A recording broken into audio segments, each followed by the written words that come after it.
আমরা আজকে একটি কম্পিউটার সফটওয়্যার দেখব। সফটওয়্যারটির নাম হচ্ছে টিম ভিউয়ার।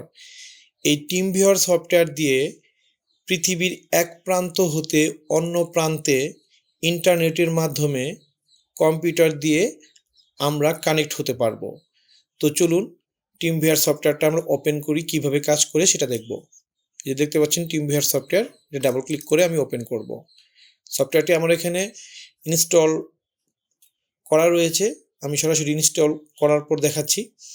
এবং এখানে আপনি দেখতে পাচ্ছেন আমার কম্পিউটারের এই যে উপরে আইডি লেখা আসছে, আমার আইডি নাম্বারটা হলো এত এবং পাসওয়ার্ডটা হলো এত। তো আমি যতবারই আসবো এটাতে ওপেন করবো, টিম ভিউয়ার অফ করে যদি ওপেন করি তাহলে আমার পাসওয়ার্ডটা অটোমেটিকলি চেঞ্জ হবে। তো আমরা এখানে একটা আইডি বসিয়ে নিয়েছি, সেই কম্পিউটার আইডিটি আমি এর আগে লগ ইন করেছিলাম, আমার এখানে ওইভাবেই আছে। এটি হলো আমি যে কম্পিউটারে ঢুকতে চাচ্ছি ওই কম্পিউটারের আইডি নাম্বারটা আমাকে আগে বসিয়ে নিতে হবে। বসিয়ে নেওয়ার পর আমি কানেক্ট ক্লিক করব। কানেক্ট ক্লিক করার পর একটু অপেক্ষা করতে হবে। হ্যাঁ, পাসওয়ার্ডের অপশনটা চলে এসেছে।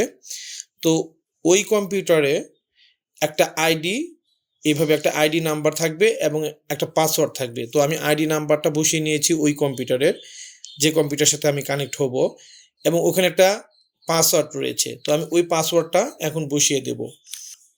তো আমি এখন লগ অন এ ক্লিক করব। আমি লগ অনে ক্লিক করলাম।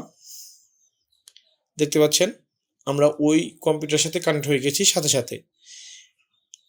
আপনারা দেখতে পাচ্ছেন এটা কিন্তু, তো আমি যদি ইচ্ছে করি এখন ওই কম্পিউটার আমি এইভাবে ঢুকতে পারবো, এই দেখতে পাচ্ছেন। আর আর এই নিচেরটা হচ্ছে, এই যে নিচে দেখতে পাচ্ছেন এটা কিন্তু আমার কম্পিউটার। আমি ইচ্ছে করলে আমার কম্পিউটারে ঢুকতে পারবো। এখন আমি যদি এই ফোল্ডারে ক্লিক করি তাহলে এই যে আমি কিন্তু এই যে এখান থেকে দিস কম্পিউটারে ঢুকবো।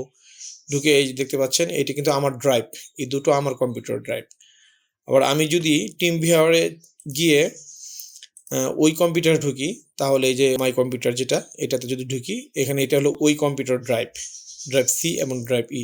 আমি যেখানে ভিতরে ঢুকতে পারবো এবং এখানে বিভিন্ন ফোল্ডার রয়েছে, আমি এগুলো সব কিছু কন্ট্রোল করতে পারবো, দেখতে পারবো। এখন ইচ্ছে করলে আমি আমার কম্পিউটারে এখানে ফোল্ডার থেকে ঢুকে আমি ইচ্ছে করলে এখানে আমি যদি একটা ভিডিও তাকে দিতে চাই, যেমন ধরুন এই ভিডিওটা আমি প্লে করি।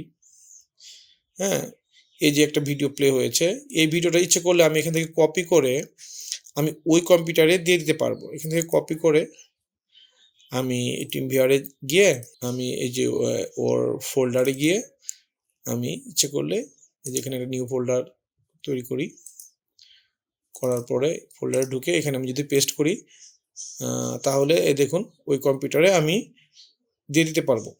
এই যে আমি যদি এখন প্লে করি, একটু লোড নিচ্ছে, যে আপনারা দেখতে পাচ্ছেন। তো তো এইভাবে আমি এক কম্পিউটার হতে অন্য কম্পিউটার কানেক্ট হয়ে তার কম্পিউটারের সাথে আমি আদান প্রদান করতে পারবো, প্লাস আমি তার কম্পিউটারটাকে কন্ট্রোল করতে পারবো। আমার কম্পিউটার থেকে তাকে আমি ফাইল, ভিডিও, ডকুমেন্টসগুলো দিতে পারবো। তো এভাবে আমরা টিম ভিউয়ারে কানেক্ট হয়ে পৃথিবীর এক প্রান্ত হতে অন্য প্রান্তে দুটি কম্পিউটারের কানেক্ট করে দিতে পারি এবং আমরা আমাদের কাজ সমাধা করে নিতে পারি।